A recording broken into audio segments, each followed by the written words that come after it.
कभी नेताओं का शायराना अंदाज, कभी फिल्मी गीतों के बोल पर आरोपों के तीर और कभी नेता बने अभिनेताओं की संवाद अदायगी पर तालियों की बौछार। कविताओं से सियासी वार, बदनावर में सियासत का ये अलग रंग देखिए। बदनावर के अखाड़े में सियासी बाढ़ और आरोपों का अखाड़ा कुछ अलग अंदाज में सज रहा है। देखिए रिपोर्ट, बदनावर का बादशाह कौन।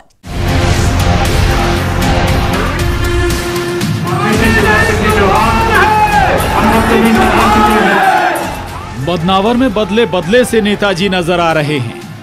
उपचुनाव में बदनावर में बीजेपी के राजवर्धन सिंह दत्तीगांव की सियासी जमीन मजबूत करने के लिए अलग अंदाज में क्या माहौल बनाया जा रहा है।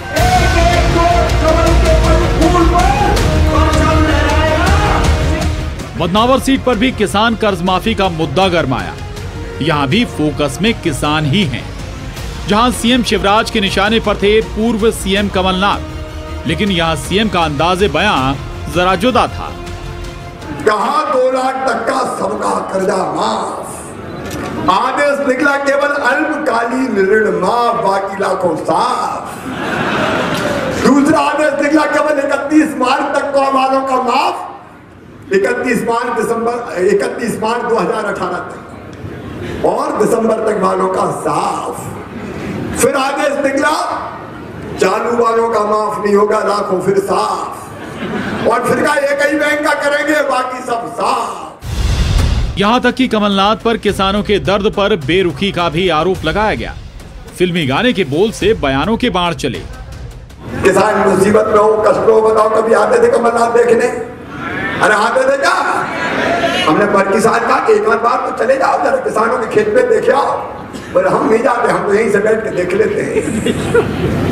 अरे मैंने कहा तेरी प्यारी प्यारी सूरत को किसी की नजर ना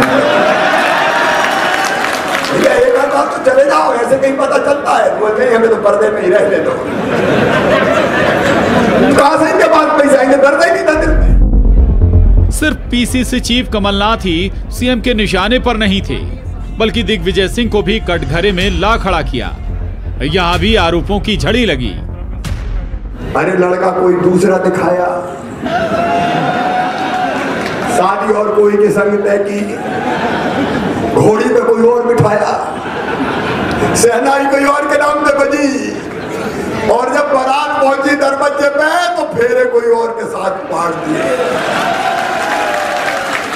बोलो सही है कि नहीं?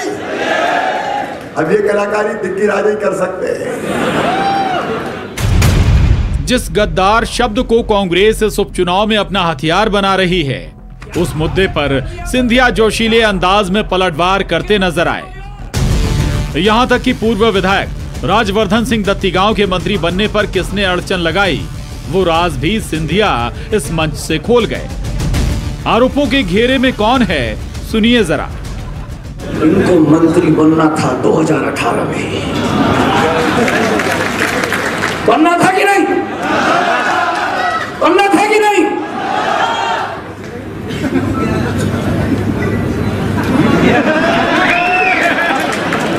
छोटा भाई, बड़ा भाई,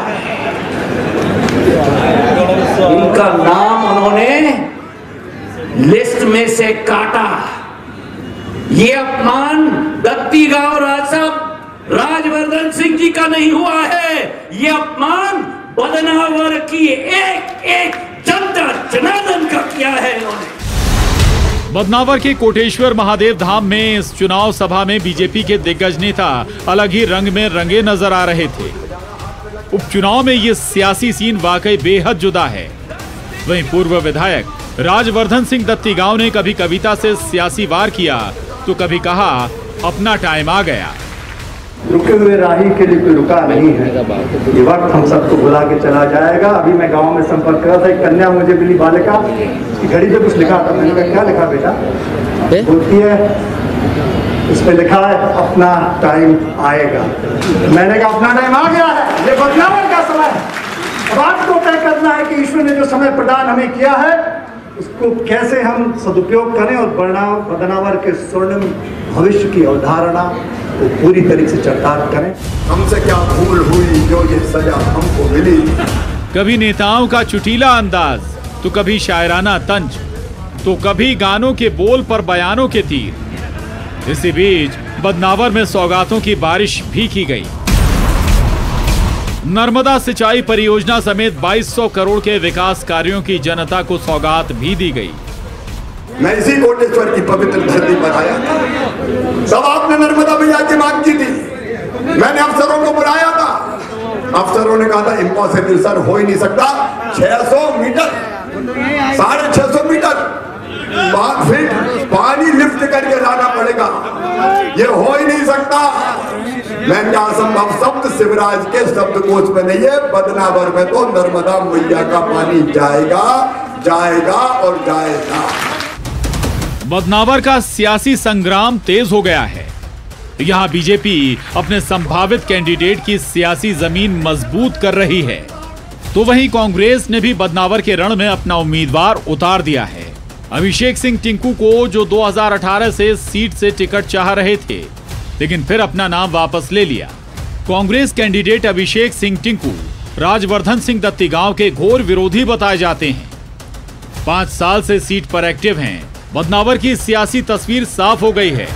अब देखना यह है कि बदनावर के सियासी रण में नेताओं के इस जुदा अंदाज का आखिर वोटर पर क्या असर होगा। बदनावर की बागडोर आखिर जनता किसके हाथ में देगी। धार से नवीन मेहर के साथ bureau report, news 18, Madhya Pradesh, Chhattisgarh. चुनावी चकल्लस में अभी सियासत के कई दांव देखे जाने बाकी हैं। करिए सिर्फ थोड़ा सा इंतजार, हम जल्द होंगे हाजिर इस ब्रेक के बाद।